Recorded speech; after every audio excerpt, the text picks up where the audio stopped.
ദുഃഖം കാണിക്കാനുള്ള സ്ഥലമല്ല സഭ. റെസ്റ്റ് എടുക്കാനുള്ള സ്ഥലമല്ല സഭ. ഓക്കെ, മൗനമായിരിക്കാനുള്ള സ്ഥലമല്ല സഭ. ആലയം എന്ന് പറയുന്നത് പ്രാർത്ഥിക്കുവാനുള്ള സ്ഥലം, സ്തുതിപ്പാനുള്ള സ്ഥലം, ദൈവത്തിന് മഹത്വം കൊടുക്കുവാനുള്ള സ്ഥലം. ആലയത്തിൽ ആനന്ദിക്കണം. എവിടെ ആനന്ദിക്കണം? ആരാധനയിൽ ആനന്ദിക്കണം, വചനത്തിൽ ആനന്ദിക്കണം, ദൈവ സാന്നിധ്യത്തിൽ സന്തോഷിക്കണം. ഇതിനുള്ള സ്ഥലമാണ് സഭ. നാം സന്തോഷിക്കണമെന്നുള്ളത് ദൈവത്തിൻ്റെ ഇഷ്ടമാണ്. നിങ്ങൾ ആത്മാവിൽ നിങ്ങൾ സുഖമായിരിക്കുന്നു. കാരണം നിങ്ങൾ യേശുവിൽ വിശ്വസിച്ചു, ദൈവത്തിൻ്റെ മക്കളായി മാറി. വിശ്വസിച്ച് സ്നാനമെടുത്തു, രക്ഷ നിങ്ങൾക്ക് കിട്ടി.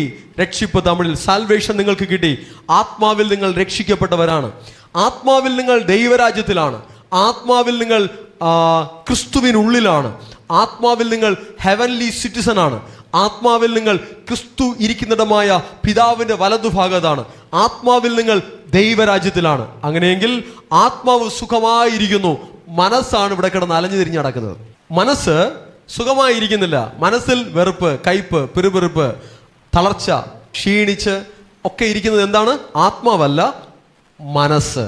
ആ മനസ്സിനെ നമുക്ക് ട്രെയിനിങ് കൊടുക്കണം. എന്ത് ട്രെയിനിങ് കൊടുക്കണം? ആത്മാവ് സുഖമായിരിക്കുന്നത് പോലെ സുഖമായിരിക്കുവാനുള്ളൊരു ട്രെയിനിങ്, ഒരു പരിശീലനം മനസ്സിനും കിട്ടണം. അതിനാണ് കർത്താവ് ഈ വചനത്തെ നമുക്ക് തന്നിരിക്കുന്നത്.